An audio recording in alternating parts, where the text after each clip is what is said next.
अली एक छोटा सा लड़का था जो अपने दादा के पुराने घर में उम्मी अबू के साथ रहता था। घर में एक कमरा हमेशा बंद रहता था। उम्मी कहती थी ये कमरा कभी मत खोलना, लेकिन बच्चों का दिल जिद्दी होता है, जो चीज मना हो वही ज्यादा अच्छी लगती है। एक रात जब सब सो रहे थे, अली चुपके से इस बंद कमरे के पास गया। दरवाजा बंद था मगर अंदर से हल्की हल्की घंटियों की आवाज आ रही थी, जैसे कोई चल रहा हो, खेल रहा हो। अली ने दरवाजे के नीचे से झांका।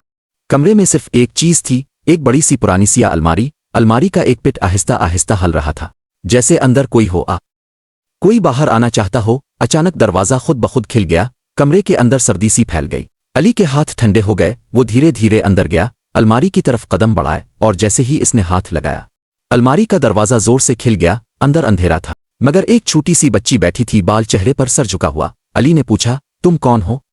बच्ची ने आहिस्ता से सर उठाया।